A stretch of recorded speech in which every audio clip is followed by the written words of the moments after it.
¿Ya? Sí, ya.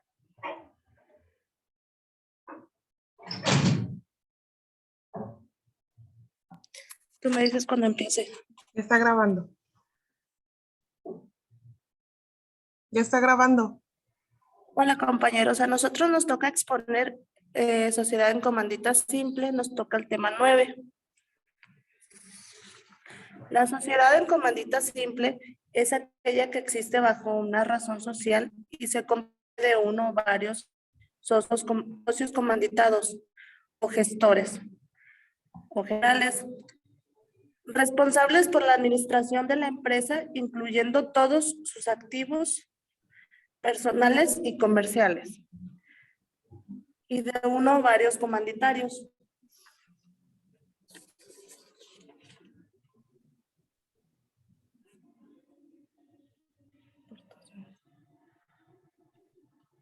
¿Cómo se forman sus elementos?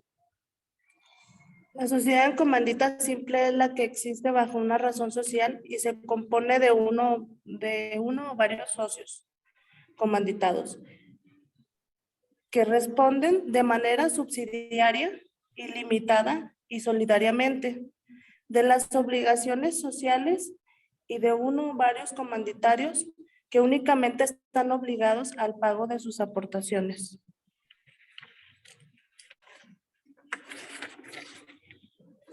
Deja esta diapositiva, la de atrás. Ok. ¿Cómo se forma la razón social?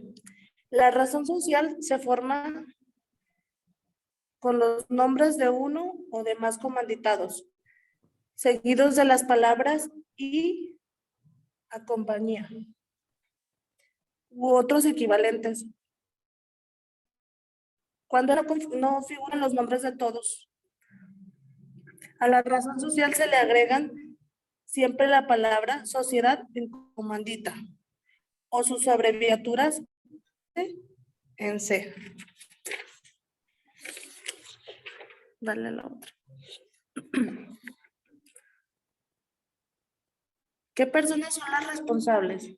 En el artículo 53 nos habla que cualquier persona, ya sea socio comanditario o extraño de la sociedad, que haga figurar o permita que figure su nombre en la razón social, quedará sujeto a la responsabilidad de los comanditados. En esta misma responsabilidad incurrirán los comanditarios cuando se omita la expresión sociedad en comandita o sus abreviaturas.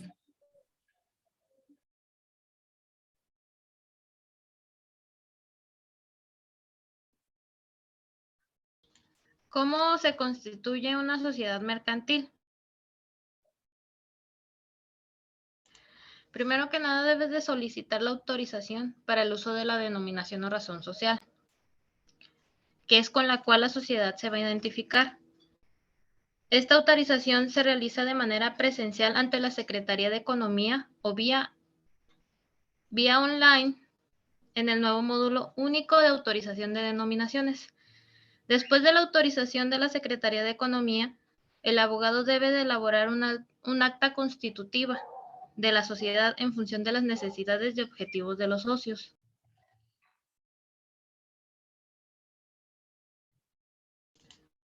Luego hay que protocolizar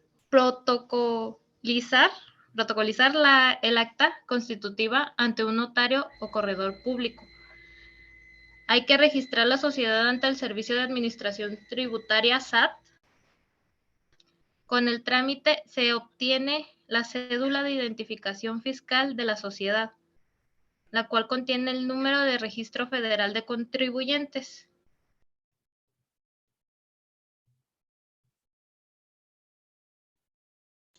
Hay que inscribir la sociedad mercantil en el registro público de la propiedad y el comercio. Y después registrar la sociedad mercantil ante el Instituto Mexicano del Seguro Social. Incluso si los únicos trabajadores sean los mismos socios en un inicio.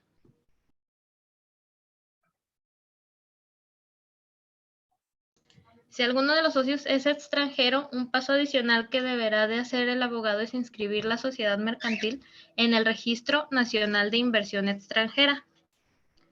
Y de acuerdo con la naturaleza de la sociedad mercantil, el abogado puede tener que registrarla también en otros órganos públicos como son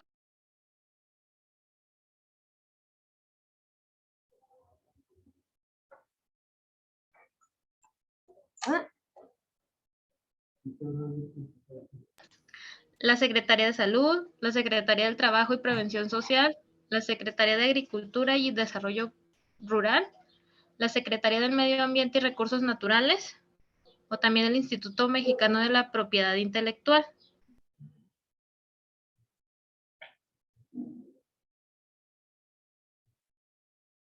Requisitos para constituir una sociedad mercantil. Los requisitos que se necesitan son los nombres de las personas que van a constituir esta sociedad, nacionalidad y domicilio de las personas físicas o morales que constituyan la sociedad, el objeto de la sociedad, razón social o denominación, duración misma que podrá ser indefinida,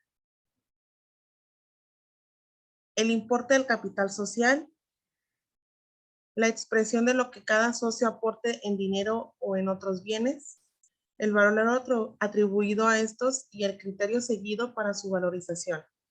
Cuando el capital sea variable, así se expresará indicándose en el mínimo que se fije. El domicilio de la sociedad, la manera conforme a la cual haya que administrarse la sociedad y las facultades de los administradores. El nombramiento de los administradores y la designación de los que han de llevar la firma social. La manera de hacer la distribución de las utilidades y pérdidas entre los miembros de la sociedad. El importe del fondo de reserva. Los casos en los que la sociedad haya de disolverse anticipadamente. Las bases para practicar la liquidación de la sociedad y el modo de proceder a la elección de los liquidadores cuando no hayan sido designados anticipadamente.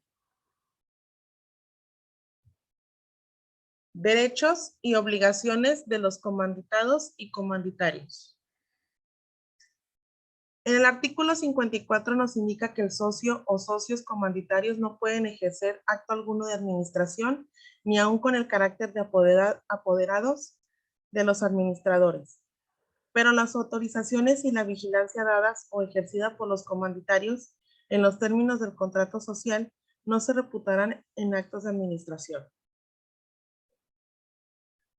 El artículo 55 nos dice que el socio comanditario quedará obligado solidariamente para con los terceros por todas las obligaciones de la sociedad, en que haya tomado parte en contravención a lo dispuesto en el artículo anterior. También será responsable solidariamente para con los terceros, aún en las operaciones que no haya tomado parte, si habitualmente ha administrado los negocios de la sociedad. El artículo 56 nos indica que para los casos de muerte o incapacidad del socio administrador, no se hubiera determinado en la escritura social la manera de subsistirlo y la sociedad hubiere de continuar, podrá internamente un socio comanditario, a falta de comanditados, desempeñar los actos urgentes o de mera administración durante el término de un mes, contando desde el día en que la muerte o incapacidad se hubiera efectuado. En estos casos, el socio comanditario no es responsable más que de la ejecución de su mandato.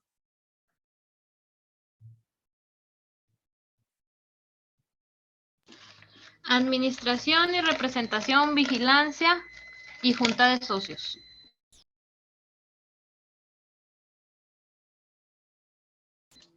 Administración de la sociedad.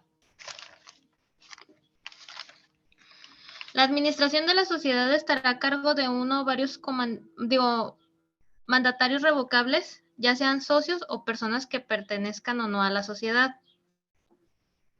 Cuando sean 2 o más administradores, se creará un consejo, y para que el consejo funcione legalmente deberá de asistir la mitad de sus miembros a la junta. Las decisiones se tomarán por unanimidad y siempre se confirmarán por escrito. Se podrá nombrar a uno o varios gerentes generales, los cuales tendrán facultades especiales y no necesitarán autorización especial. Los cargos de administrador o consejero y gerente son personales, no necesitan representantes. Los administradores son responsables de la realidad de las aportaciones hechas por los socios, los dividendos pagados a los accionistas, entre otras funciones.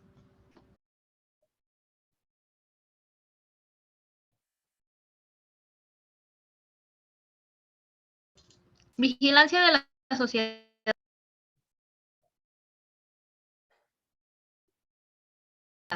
La vigilancia de la sociedad anónima estará a cargo de uno o varios comisarios temporales y revocables.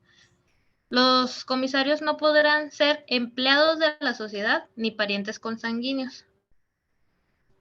Las facultades de obligaciones de los comisarios son: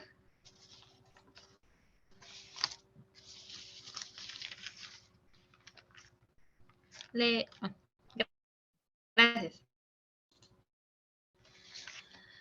Dando cuenta sin demoras de cualquier irregularidad, exigir a los administradores el estado financiero y de resultados mensualmente, rendir anualmente un informe para la Asamblea General de Accionistas. Asistirán, pero no tendrán voto, con voz, pero sin voto a la Asamblea de Accionistas. Cualquier accionista podrá denunciar de irregularidades al comisario y él está obligado a mencionar las denuncias en sus informes. Los comisarios que en cualquier operación tuvieran un interés opuesto a la sociedad deberán abstenerse.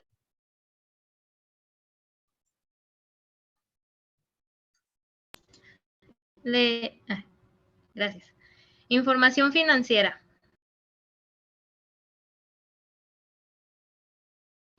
Las sociedades anónimas bajo responsabilidad de administradores presentadas por los administradores y sus proyectos, las principales políticas y criterios contables. Un estado que muestre los balances y la situación financiera. Las notas y además deberá agregar las notas que sean necesarias para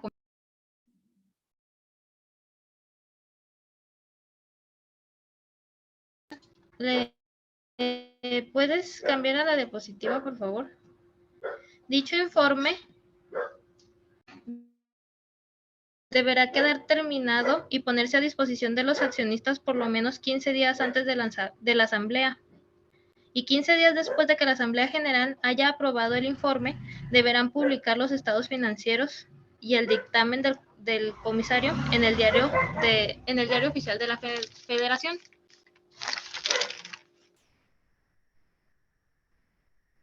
Asamblea de Accionistas.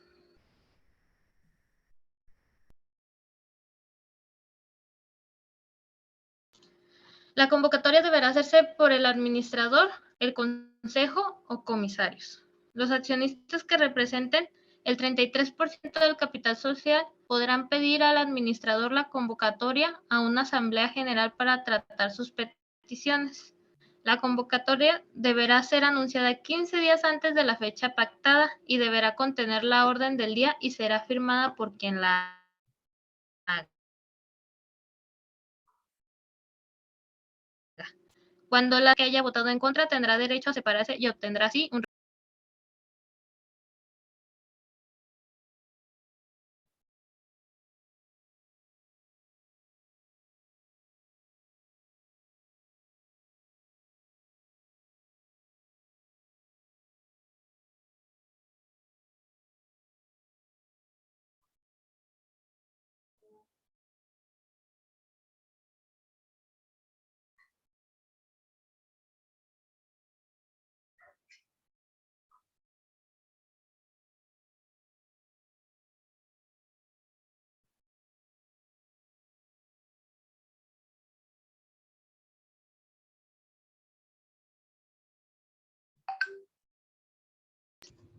La convocatoria deberá hacerse por el administrador, el consejo o comisarios. Los accionistas que representan el 33% del capital social podrán pedir al administrador la convocatoria a una asamblea general para tratar así sus peticiones. La convocatoria deberá ser anunciada 15 días antes de la fecha pactada y deberá contener la orden del día y será firmada por quien la haga. Cuando la asamblea adopte resoluciones, cualquier accionista que haya votado en contra tendrá derecho a separarse y obtendrá un reembolso de sus acciones.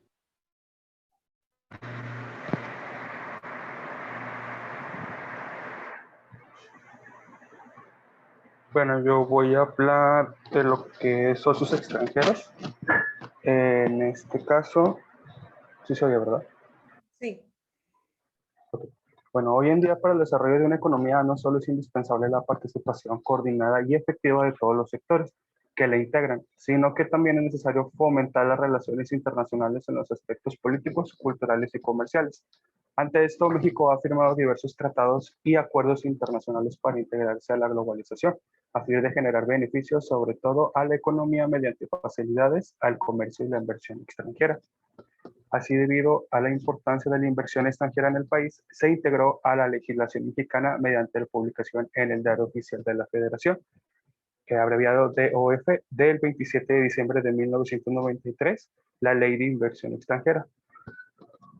Igualmente, el artículo segundo de la fracción 2 de la Ley de Inversión Extranjera considera que existe inversión extranjera cuando los inversionistas extranjeros participan en cualquier proporción en el capital social de sociedades mexicanas. Las sociedades mexicanas operan con mayoría de capital extranjero y existe la participación de inversionistas extranjeros en las actividades y actos señalados por la ley. Igualmente, ante esto, es indispensable que los empresarios tengan una apertura en cuanto a la participación de los extranjeros en sociedades ya constituidas o por constituirse. Así se recomienda que la inversión extranjera no solo sea como una transferencia de capital, sino como un recurso para crear una estructura productiva que promueva la estabilidad financiera y la competitividad a nivel internacional. Uno de los ejemplos sería igualmente de inversión extranjera es la directa, referente a la realizada por los particulares para el establecimiento, mantenimiento y desarrollo de un negocio.